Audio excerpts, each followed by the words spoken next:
Captain Daiho sat in his chair at the Earth Defense Station, watching the same boring screens he had looked at for 3 years. The coffee in his cup had gone cold hours ago, but he kept drinking it anyway. Outside the station's windows, Earth looked peaceful and blue, spinning slowly in the darkness of space. It was just another quiet Tuesday morning when everything changed forever. The first alarm started, beeping at 9:47 a.m.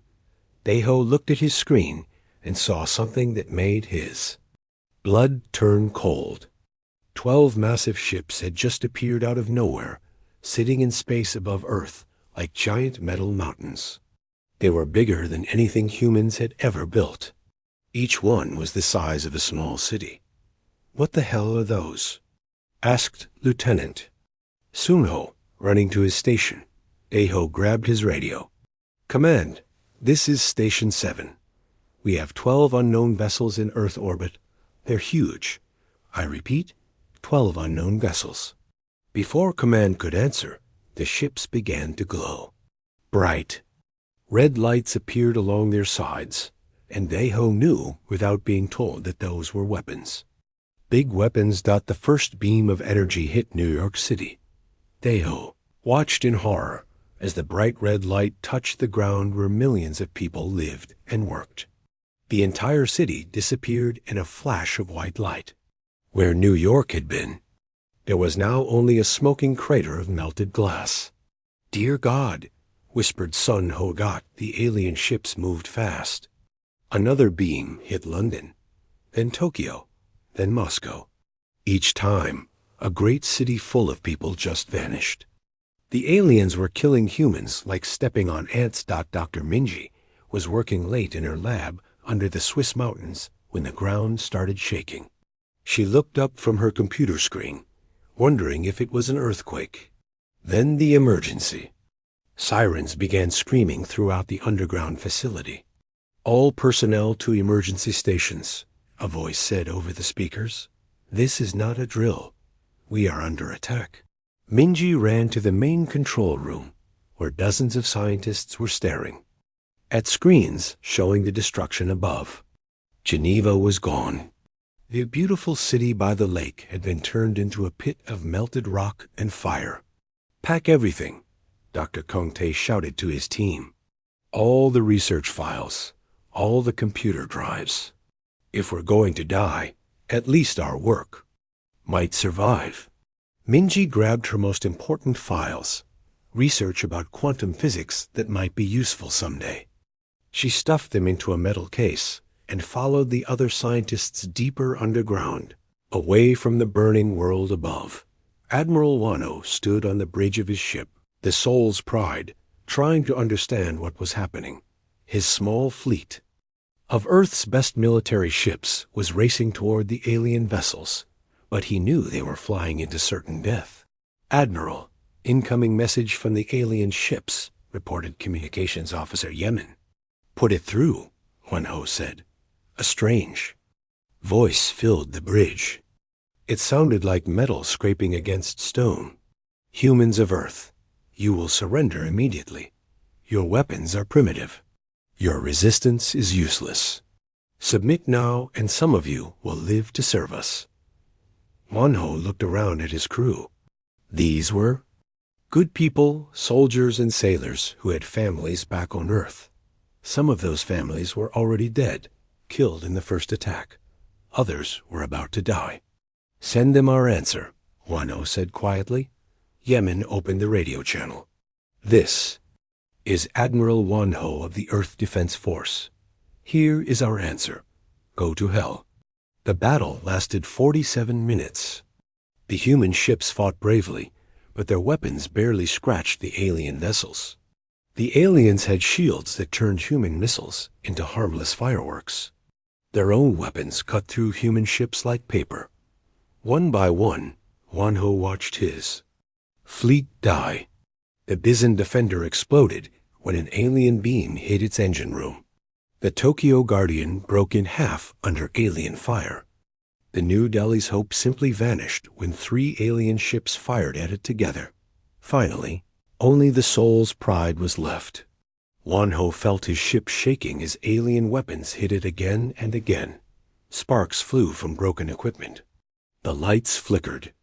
He could smell smoke and burning metal. "Admiral, we're losing life support," reported Engineer Borum. "Hull breach on decks 3 and 4. We have maybe 5 minutes before the ship breaks apart."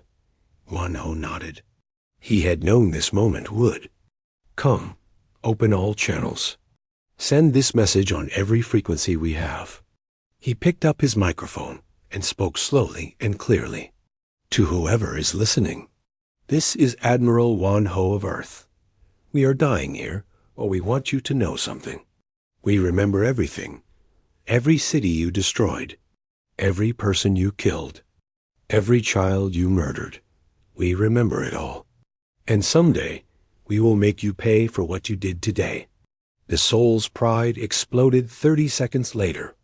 Admiral Wanho died with his ship, but his message traveled out into space, reaching every corner of Earth's communications network.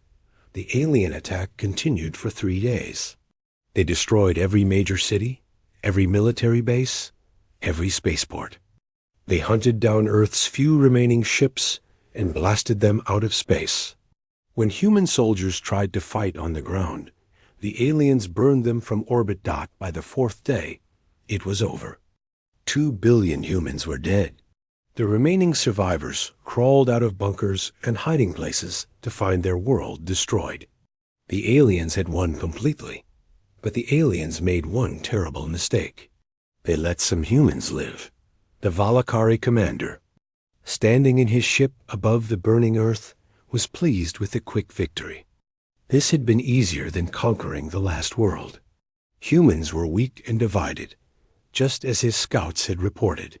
"Begin landing operations," he ordered his troops. "Round up the survivors. The strong ones will work in our mines. The scientists will help us understand their primitive technology. The rest can be used for experiments." The commander did not understand humans yet. He thought he had broken them. He thought they would accept slavery like all the other species his people had conquered over the centuries. He was wrong. Deep underground, in hidden bunkers and abandoned subway tunnels, the surviving humans were already planning. They were learning. They were remembering everything, just as Admiral Wanho had promised. The Valakari had won the first battle, but they had also created something that had never existed before. A human race with nothing left to lose, and everything to fight for. The real war was just beginning. Hyunwoo crawled out of the rubble that had once been his apartment building in Bizen. The air tasted like smoke and death. Everything he had ever known was gone. His wife, his children, his parents, all dead in the first alien attack 3 weeks. Ago. The city around him looked like hell. Twisted metal and broken concrete covered the streets. Dead bodies lay everywhere, already starting to smell in the summer heat. In the distance, he could see alien ships flying low over the ruins, hunting. For survivors. Hyun-woo had been a soldier before the war. He knew how to hide, how to move quietly, how to kill when necessary. But this was different. The aliens had weapons he could not fight. They had machines that could see through walls and hear a heartbeat from a mile away. Still, he was alive when millions were not.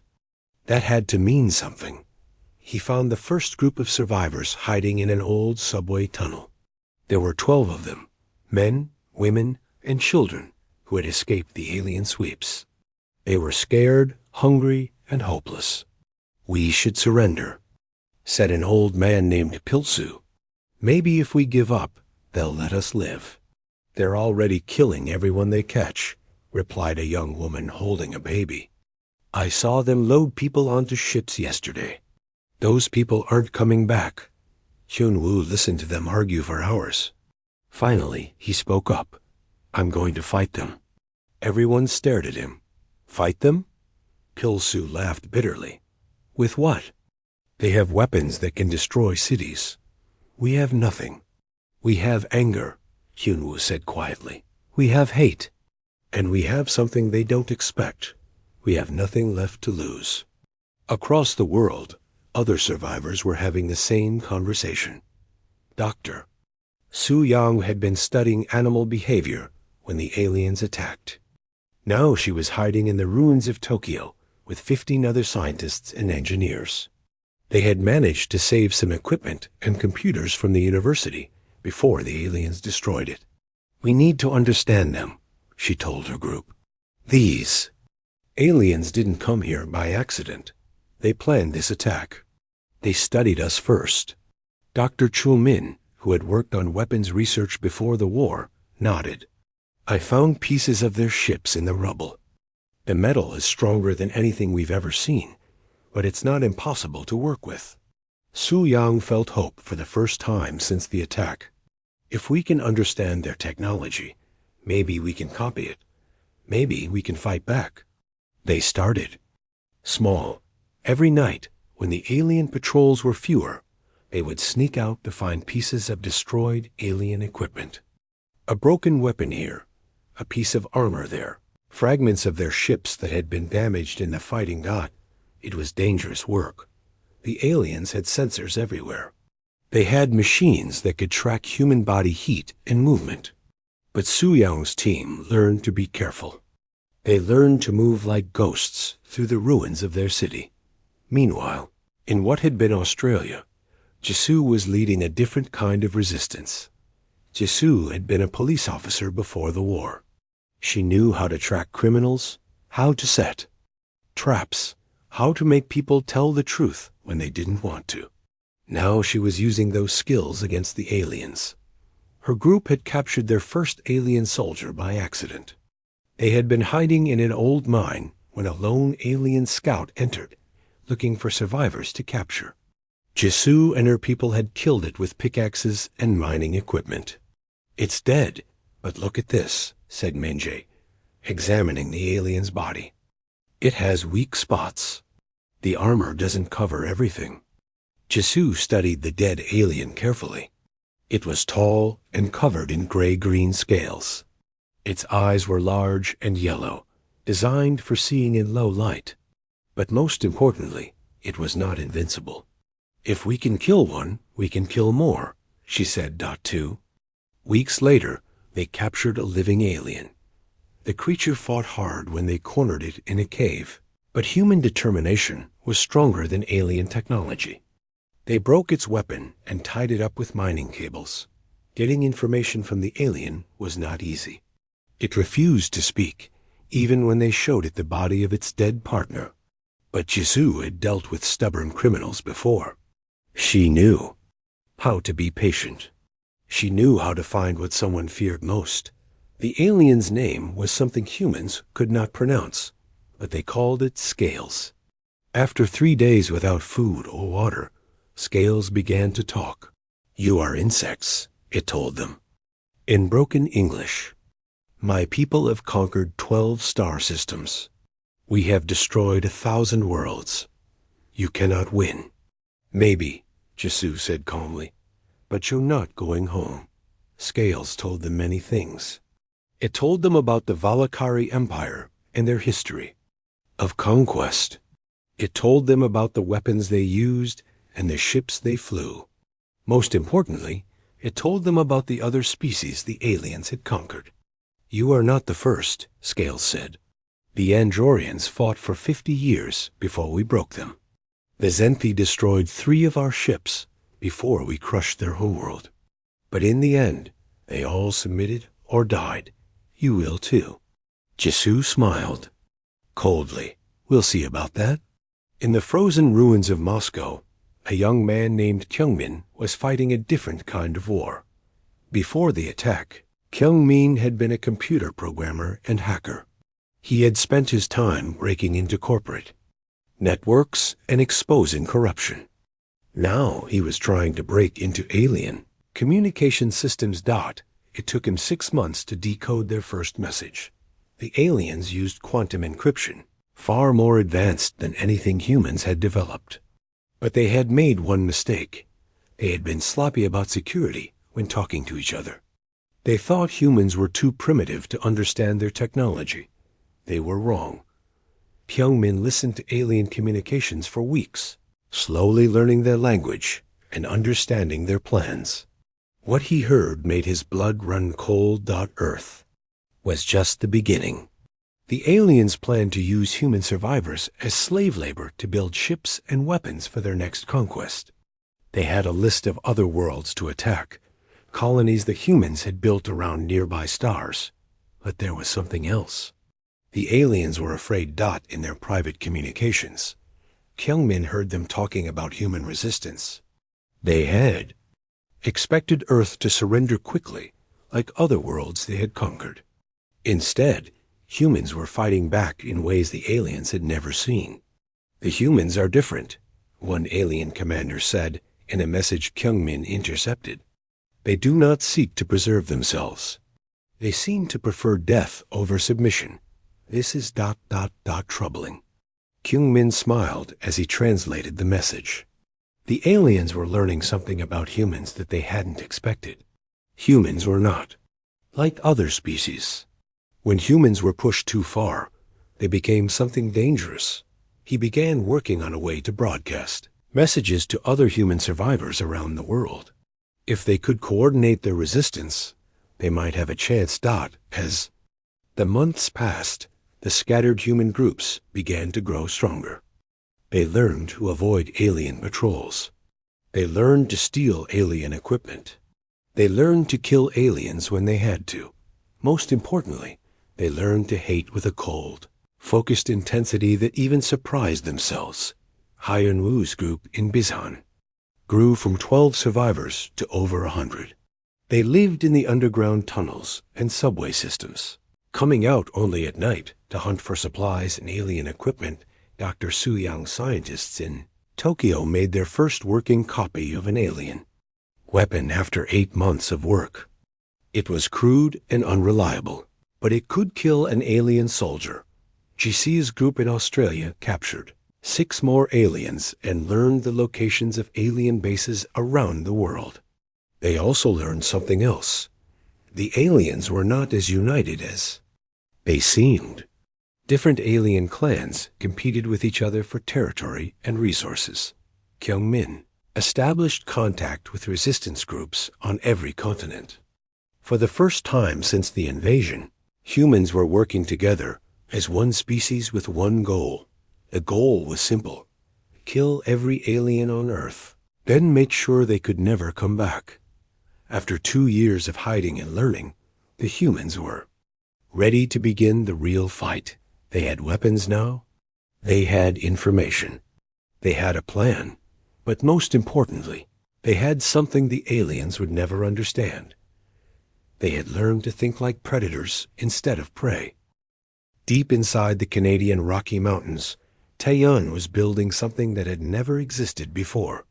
The cave system had been carved out by miners 50 years ago, then abandoned when the ore ran out.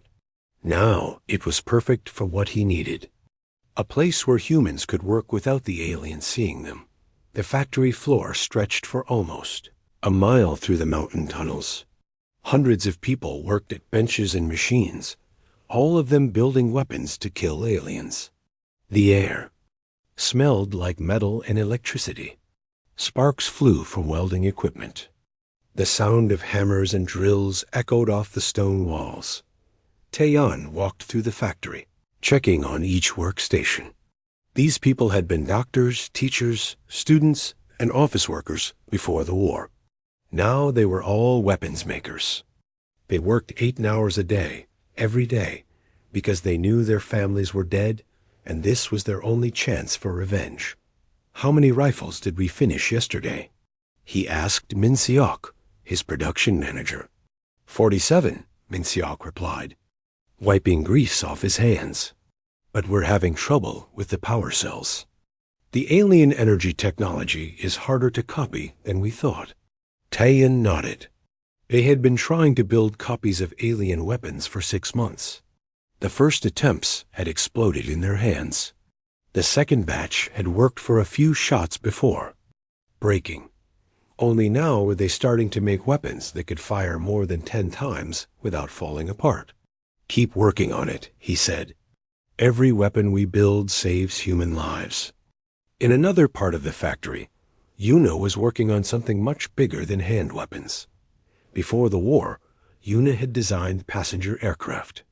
She understood how things flew, how engines worked, how to make metal shapes that could move through air and space. Now she was trying to build humanity's first real combat spacecraft. The workshop where she worked was enormous, a natural cave that had been expanded with explosives and machinery. In the center sat her latest creation, a fighter ship built. From salvaged alien technology and human engineering, it was ugly compared to the smooth, organic curves of alien ships. Human technology was all straight lines and sharp angles, but ugly could still be deadly. "The engine tests are looking good," reported Ju Yoon, her chief engineer. "We're getting 80% of the power output of a comparable alien fighter. 80% of their speed. But what about maneuverability?" Una asked. "That's where we have an advantage." Ju Yoon smiled. "Human reflexes are faster than alien reflexes. Our pilots can turn and roll faster than their pilots can react. If we can get close enough, we can outfly them." Una looked at the fighter ship with pride. It wasn't much, just one small ship against an entire alien fleet. But it was a start. And more importantly, it proved that humans could build things that could fight alien technology. "How long until we can build 10 ships like this?" she asked. 6 months, if we can get more alien power cores," Ju Yoon said. "Then we better start hunting more aliens." Across the world, other humans were making different kinds of weapons. Dr. Yoonji had been a medical researcher before the war. She had studied diseases and how to cure them. Now she was studying diseases and how to make them. Worse, her laboratory was hidden under the ruins of what had been Seoul National University. She worked with a team of biologists, chemists, and doctors who had all lost everything in the alien attack. They had decided that if aliens wanted to wipe out humanity, humans would return the favor. "The alien immune system is completely different from ours," she explained to her team during their daily meeting. "They evolved in sterile ship environments for thousands of years. Their bodies can't handle the bacteria and viruses that we live with every day." Dr. Sang-hoon, who had been a military medical officer, looked interested. "You mean we could make them sick?" "More than sick," Yoonji said. "I've been testing samples from the alien prisoners that Jisu's group captured. A modified version of the common cold virus can kill an alien in 3 days. A weaponized flu strain can kill them in hours." The room went quiet. Everyone understood what she was suggesting. "That's biological warfare," said Dr. Yuan. "We swore oaths to preserve life, not destroy it." Yoonji looked at her colleague with cold eyes. "They destroyed Seoul. They murdered my daughter, my husband, my parents. They're planning to enslave the rest of humanity. Do you think they care about our medical oaths?" Dr. Yuan looked away. Everyone in the room had lost family. Everyone had sworn to make the aliens pay. "How do we deliver these weapons?" asked Sang-hoon. "Air circulation systems in their bases," Yoonji replied. "Water supplies. We could even modify the diseases to spread through contact. Once one alien is infected, it would spread to all of them." Within weeks, Yoonji's team had developed 12 different biological weapons. Each one was designed to attack a different part of alien physiology. Some killed quickly. Others killed slowly and spread to other aliens first. They were ready to test their weapons on living aliens. In the Australian outback, Jisu's group had grown from a handful of survivors to a small army. They had captured an entire alien patrol base and were using it as a prison camp for alien soldiers. The aliens had kept humans in cages like animals. Now humans were returning the favor. "Bring in test subject number 7, Jisu ordered. 2 humans dragged a chained alien into the testing chamber. The creature struggled and hissed at them in its own language, but the chains held it firmly. Dr. Yunji's biological weapon was contained in a small spray bottle. One squirt into the air, and the alien would breathe in the modified virus. "This is for Soul," Jisu said quietly, and pressed the button. The alien died in agony 3 hours later. Its immune system simply collapsed, unable to fight off the human-designed disease. More importantly, the test proved that the weapon worked exactly as Dr. Yunji had designed it. "Send word to all resistance groups," Jisu told her communications. "Officer, the biological weapons are ready for deployment." But not everyone in the human resistance was focused on killing aliens. Some were planning for what came after. Dong-Yun had been a military strategist before the war. He understood how armies moved, how supplies worked, how to coordinate attacks across large distances. Now he was trying to coordinate human resistance groups around the entire world. His command center was hidden in the London Underground, in tunnels that had survived the alien bombardment. Maps covered every wall, showing the locations of alien bases, human resistance groups, and strategic targets. "We have contact with 47 different resistance cells," reported his communications officer, Sunjin. "From Alaska to New Zealand, humans are organizing and fighting back." "Good," Dong-Yun said, studying a map of Europe. "But we need to think bigger. We're not just fighting to survive anymore. We're fighting to win." He pointed to several alien bases marked on the map. "Intelligence reports say the aliens are planning something big. They're moving ships and equipment to these locations. They're getting ready for the next phase of their plan." "Which is what?" asked Major Giseok, one of his field commanders. "Expansion," Dong-Yun said grimly. "They're planning to use Earth as a base to attack human colonies around other stars. Alpha Centauri, Wolf 359, Gliese 667c. Every human settlement in space is in danger." The room fell silent. Everyone knew that there were human colonies around nearby stars. Small settlements with maybe a few thousand people each. If the aliens attacked them, those colonists would have no chance to defend themselves. "We can't let that happen," Sunjin said firmly. "We won't," Dong-Yun replied. "But to stop them, we need to do more than just defend Earth. We need to take the fight to them. We need to capture their ships and use them to reach the colonies before the aliens do." It was an ambitious plan. Humans had never built spacecraft capable of traveling between stars. But the aliens had such ships, and they were parked in orbit above Earth's dead cities. "How do we capture an entire alien fleet?" Giseok asked. Dong-Yun smiled coldly. "We use everything we've built. Taeyun's weapons, Yuna's fighters, Yunji's biological weapons. We hit them all at once, so hard and so fast that they don't have time to react. And if we fail, then humanity dies," Dong-Yun said. "Simply. But if we win, we make sure that no other species ever has to face what we've faced. We make sure that humans are never victims again." The planning took months. Every resistance group had to be coordinated. Every weapon had to be tested and prepared. Every detail had to be perfect, because humans would only get one chance. But as the plans came together, something remarkable happened. For the first time since the invasion, humans began to believe they could actually win. They had weapons now, they had ships, they had biological warfare agents that could wipe out entire alien populations. Most importantly, they had learned to work together as one species with one purpose. The aliens had made humanity into something new, something unified, something dangerous. The time for hiding was almost over. Soon the aliens would learn what humans were truly capable of when they had nothing left to lose and everything to fight for. The attack began at exactly 6 a.m. Earth time. On a Tuesday morning that would be remembered forever, Minho stood on the bridge of the flagship Vengeance, watching hundreds of human ships move into attack formation around Earth.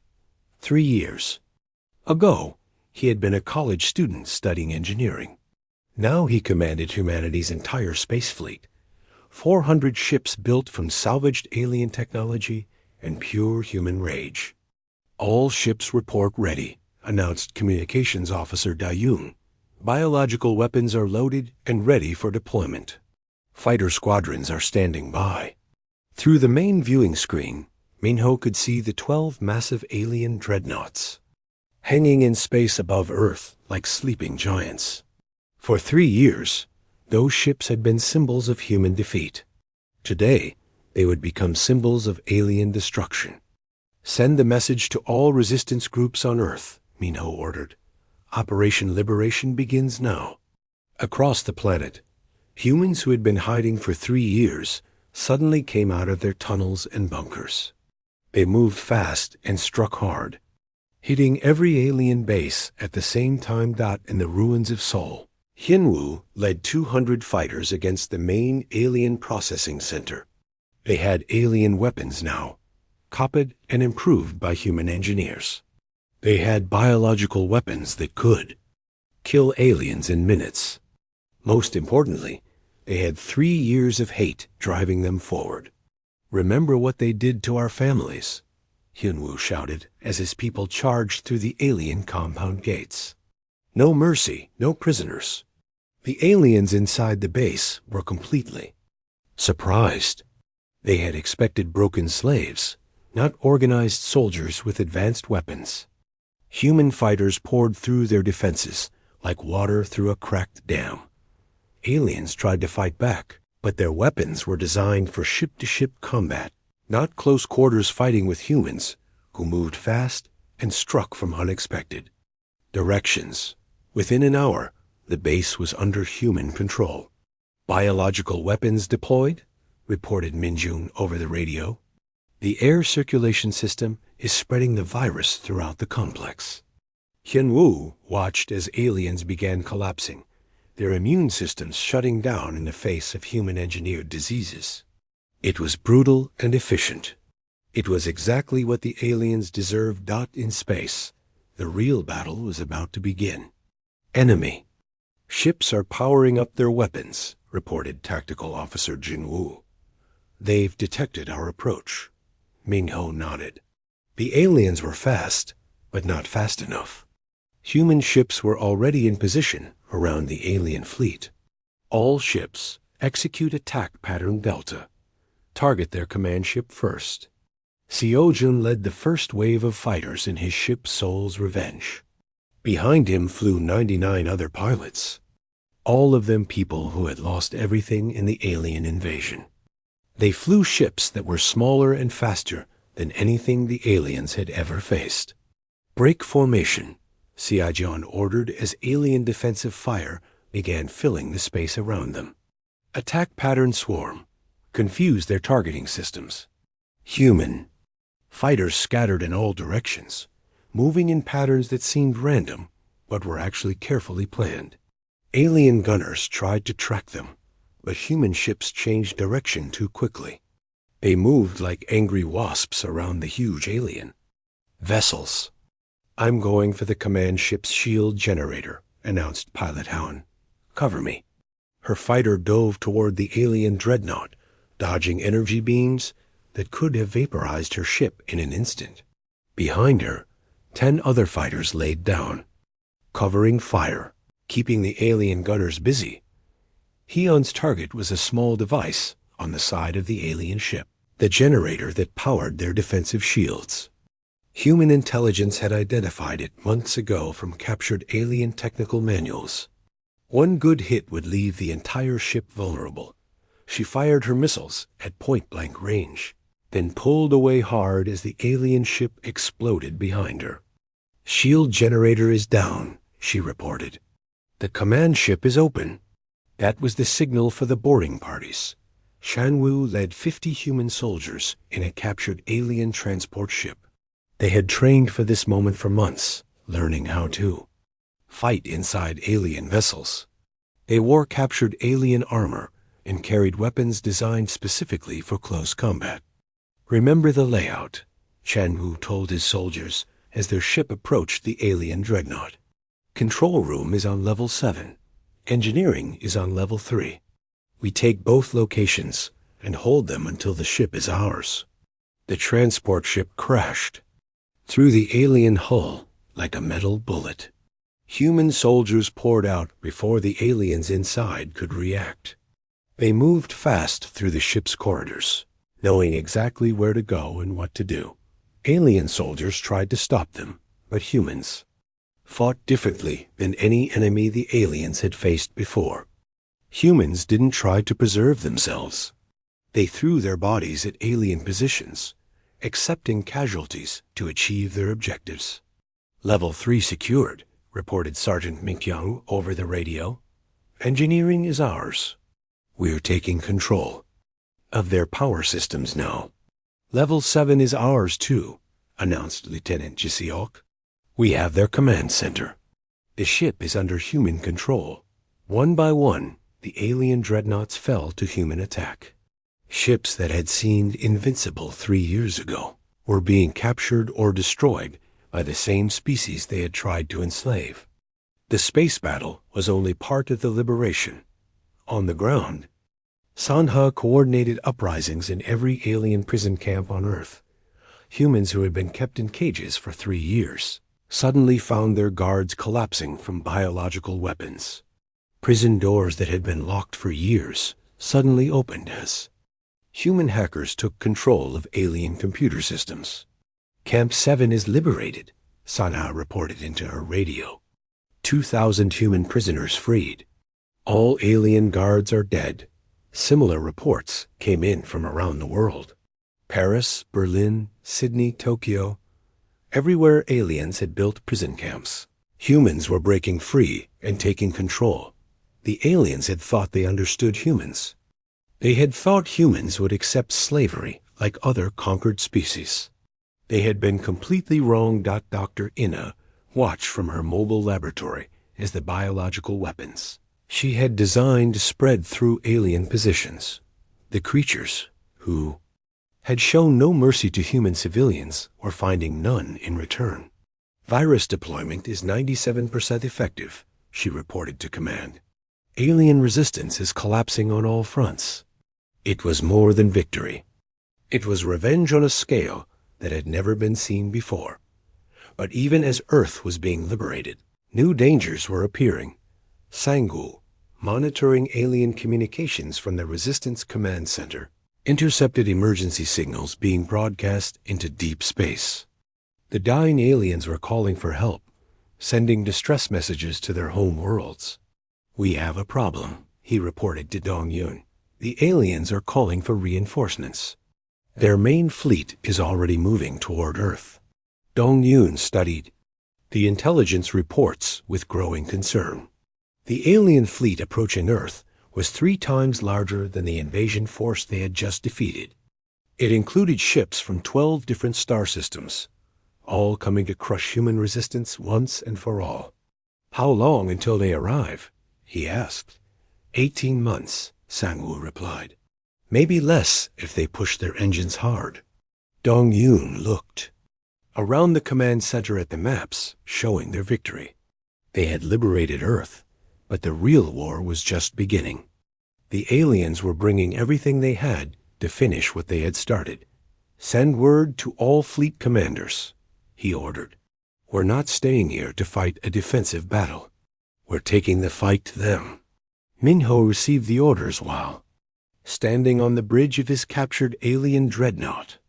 Around him, human engineers were learning to operate alien technology. In the ship's bays, human workers were loading supplies and weapons. "We're really going to attack their home worlds?" asked Navigation Officer Heron. "All of them," Minho confirmed. "Every alien planet, every alien base, every alien ship. We're going to show them what happens when you attack humanity." The plan was simple and terrifying. Human forces would split up and attack every major alien world simultaneously. They would use the aliens' own ships against them, bringing biological weapons that would wipe out entire populations. It was genocide. It was exactly what the aliens had planned to do to humanity. But humans had learned something important during their 3 years of suffering. Sometimes the only way to stop a monster is to become something more monstrous. Set course for the Valakari home system, Minot ordered. It's time to teach these aliens what human justice looks like. As the human fleet prepared to leave Earth orbit, people on the surface looked up at the sky and saw their ships disappearing into the darkness. Between stars. For the first time in 3 years, humans were leaving Earth not as refugees, but as conquerors. The liberation of Earth had taken 11 hours. The liberation of the galaxy would take much longer, but humanity was no longer the victim in this war. They had become something their enemies had never expected, a species willing to do anything necessary to protect their own and punish those who threatened them. The aliens had taught humans how to hate. Now humans would teach aliens how to die. Commander Sunwan stood in the command center of humanity's most powerful warship, watching the final approach to Valakari Prime. The alien homeworld filled the main viewing screen, a world of gray cities and industrial complexes that had never known war until today. Around him, the bridge crew worked quietly at their stations. These were humans who had learned to use alien technology better than the aliens themselves. They had spent 2 years traveling between stars, attacking alien worlds one by one. They had become something that scared other species throughout the galaxy. Long-range sensors detect the planet's defense fleet, reported scanner operator Yoon. 47 ships in orbital position. They're moving to intercept us. Seungwon nodded. It was the same pattern they had seen at 11 other alien worlds. The defenders would try to stop the human fleet in space, believing their superior numbers would win the day. They never learned until it was too late. Signal the fleet, he ordered. Execute plan extinction. Across the solar system, 300 human ships moved into attack formation. They flew vessels stolen from the aliens and improved with human engineering. Each ship carried weapons that no alien mind had ever imagined. Biological warfare. Agents designed to destroy entire species. The battle lasted 6 hours. When it was over, the alien defense fleet was destroyed, and Valakari Prime lay defenseless before human vengeance. Captain Jiwan commanded the ground assault forces. She had been a kindergarten teacher before the war, helping children learn to read and write. Now she helped entire alien populations learn how to die. Deploy biological weapons in all major population centers, she ordered her pilots. Full spectrum deployment. Leave nothing alive. Human transport ships flew low over alien cities, releasing clouds of engineered viruses into the air. The diseases spread quickly through the alien population, attacking their immune systems and nervous systems simultaneously. Within hours, the great alien capital was silent. Streets that had been crowded with millions of aliens were now empty, except for the dead. The creatures who had destroyed Earth's cities were experiencing the same fate. Jiwan felt no pity as she watched alien civilization collapse around her. These beings had shown no mercy to human children. They deserved none. In return, planet secured, she reported to Fleet Command. Valakari Prime is under human control. No alien survivors detected. Similar reports came in from human fleets attacking other alien worlds. Admiral Soyin had eliminated the industrial world of Cathari II. Colonel Hanbin had destroyed the alien military academy on Zephyros. Captain Doyuk had wiped out the alien research station at Beta Centauri. One by one, the great Valakari Empire was being erased from existence. But the humans discovered something unexpected as they conquered alien worlds. The Valakari had enslaved dozens of other species over the centuries. Worlds full of beings who had been conquered and forced to work in alien mines and factories. At the slave world of Rigel 7, Colonel Hanbin found himself face to face with creatures that looked like giant insects. They had been working in alien factories for 200 years, building ships for their conquerors. "We are the Chitauri," their leader told him through a translation device. "The Valakari destroyed our homeworld long ago. We have been slaves ever since." Hanbin looked at the insect-like creatures with interest. "The Valakari are dead now. You're free to go." "Free?" The Chitauri leader seemed confused. "What does that mean?" It was a question that Hanbin heard on many worlds. The aliens had enslaved so many species for so long that some of them had forgotten what freedom meant. "It means you can go home," he explained. "It means you never have to work for anyone else ever again."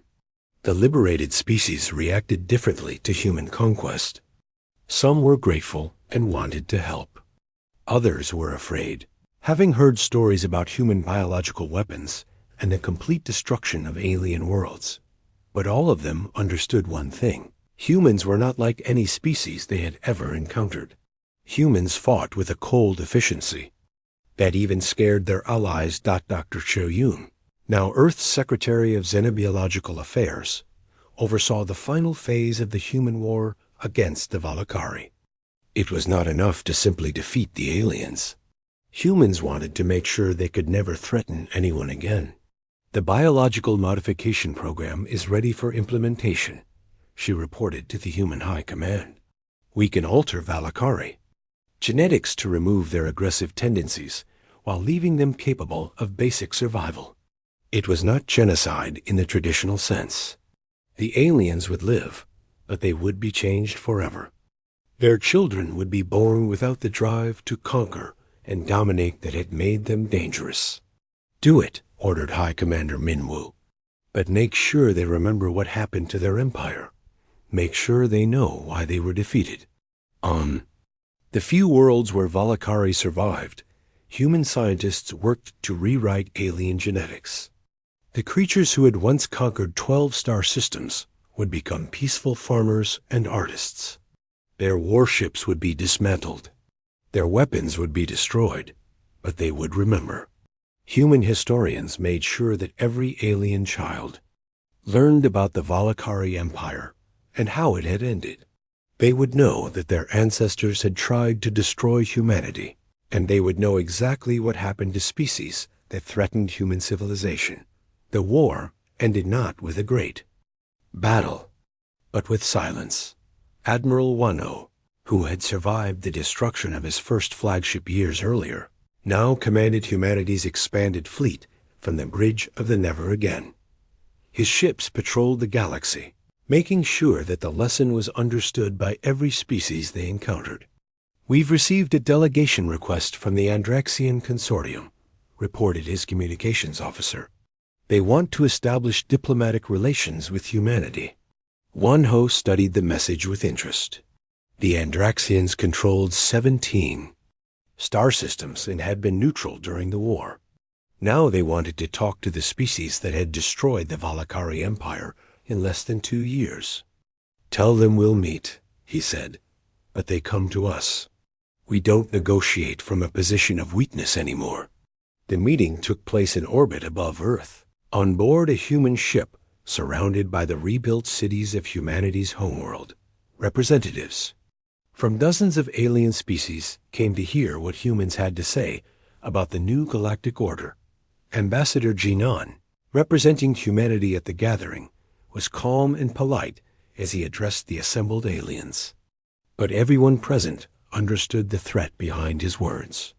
"The Valakari Empire attacked Earth 5 years ago," he began. "They destroyed our cities, murdered our families, and tried to enslave our species. They believed we were weak and primitive." He gestured toward the viewing screens, showing Earth's rebuilt cities and orbital defense stations. "They were wrong. We have shown that humanity is capable of defending itself and punishing those who threaten us." The alien representatives listened in nervous silence. They had all seen the reports of what humans had done to the Valakari homeworlds. They knew that Earth's military was now the strongest force in the galaxy. We do not seek to conquer other species, Jingan continued. We do not want to build an empire. But we will never again allow anyone to threaten human civilization. Any species that attacks humanity or our allies will face complete destruction. It was not a threat. It was a simple statement of fact. The alien delegates understood. Messages were sent to every corner of the galaxy. Humanity was no longer prey. They had become the apex predator in a galaxy that had learned to fear their anger. Years passed. Human colonies spread to dozens of star systems, protected by fleets that no one dared challenge. Earth became the center of a new galactic order, based on mutual respect and the understanding that some species were too dangerous to threaten. The monuments to Earth's 2 billion dead or simple inscriptions, never forgotten. Never again. Children who had been born after the war learned about the Valakari invasion in school. They learned about the years of hiding and planning. They learned about the final war that had shown the galaxy what humans were capable of when everything they loved was threatened. Most importantly, they learned that humans were no longer victims. They were protectors now, protectors of themselves and of the weaker species that looked to them for safety. In the rebuilt cities of Earth, people lived and worked and loved just as they had before the invasion. But they were different now. They were united in a way that had never existed before the war.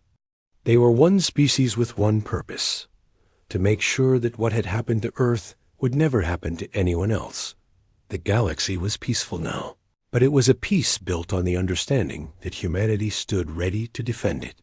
Other species might dream of conquest, but they all knew the story of the Valakari Empire. They had attacked Earth first. Humans had made sure they would never attack again, and in the darkness between the stars, human ships continued their eternal patrol, carrying a simple message to any species that might be tempted to repeat the Valakari's mistake. We remember everything, we forget nothing. We forgive no one who threatens what we protect. It was a promise and a warning that would echo through the galaxy for 1,000 years to come.